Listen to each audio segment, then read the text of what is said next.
I'm Jessica Sweitoniowski for The Rebel, and we are outside the Old Bailey for Tommy Robinson's contempt of court trial yet again, and I'm actually here with Amy. She was, first of all, thank you so much for being brave enough to come out and speak. She just did a speech here on the stage in front of all these people.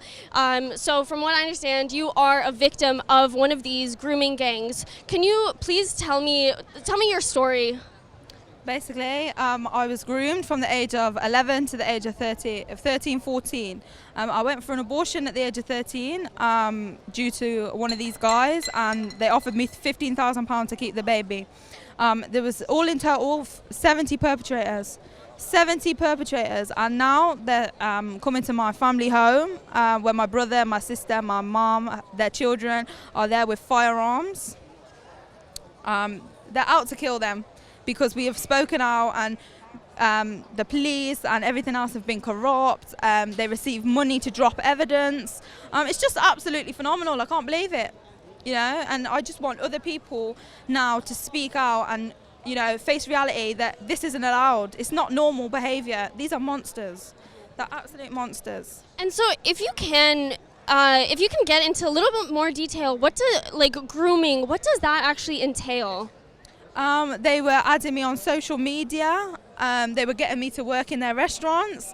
They were getting me off the street. They were dragging me upstairs, taking me to places I'd never been before, and because I was so young, I never thought the attention I was getting was any bad, I thought it was normal. And it was only when I hit to 13 and I got pregnant that it all come out that the behavior wasn't normal.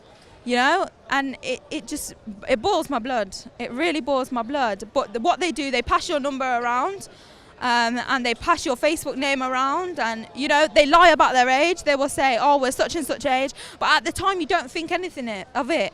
I was saying I was going to my friend's house and all of that stuff, and I wasn't. I was going with these people, and they were telling me to do sex acts and everything on them, and it boils my blood to this day, because I'm trying now to protect my own around me and other young girls around. So with these grooming gangs, do you know personally other girls that you knew beforehand that were kind of taken over by these gangs? Yeah, basically I wasn't allowed to talk to the girls that were there. It was just hello and goodbye. They wouldn't let you have communication. As soon as they knew you were communicating, they would hit you.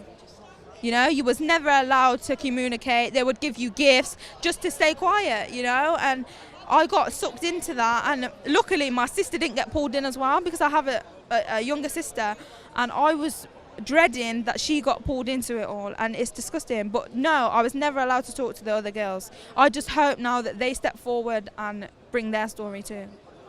And you mentioned that they did hit you. What other kind of abuses did that entail? Were there drugs, sexual violence, physical abuse? What was physical abuse, mental abuse, violence when they're forcing themselves on you and things like that. But now I've come out a stronger and better person. I've got a family of my own, three young children, and it has made me a stronger woman today.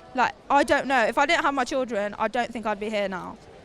And there was a police statement about how these girls that get dragged into these gangs, that they're old enough to understand what they're doing, that they are choosing to be sexualized. How do you feel about that? Do you think young children actually have the ability to decipher whether or not they should be doing these things?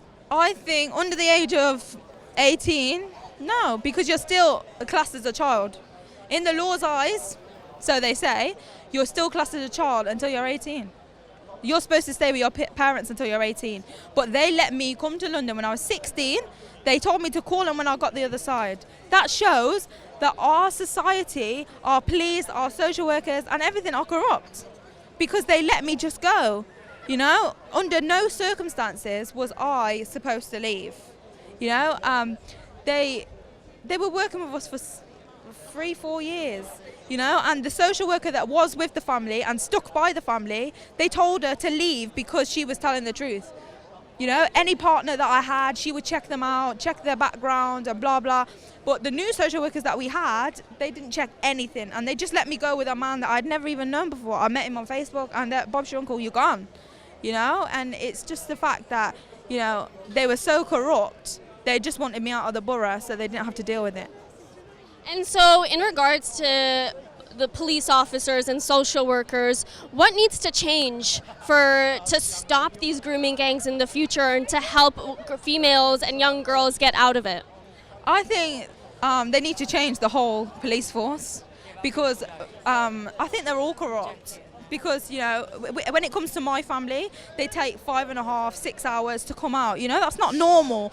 But I think if they change the police force and they change everything around, then we might come to a conclusion that, you know, they will start listening. They will start taking people's accounts into consideration. If evidence is put in front of you, you take it. You know, like the one guy, they had a 100% DNA match to the baby, and they let him walk scot-free.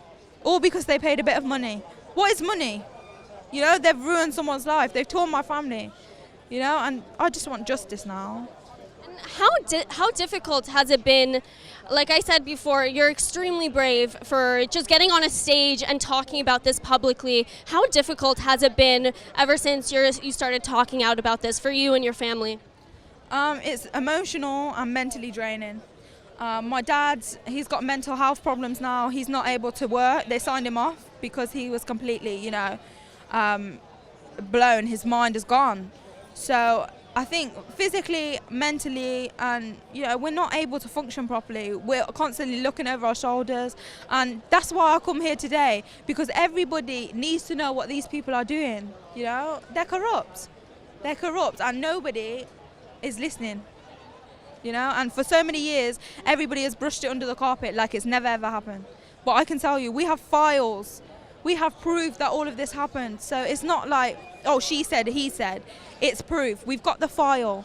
So now we are taking this legally. You know, because we're taking this to court. We're taking this to solicitors just to get justice. Well, again, thank you so much for speaking to me and speaking out in public about this, and I wish you all the best. Thank you.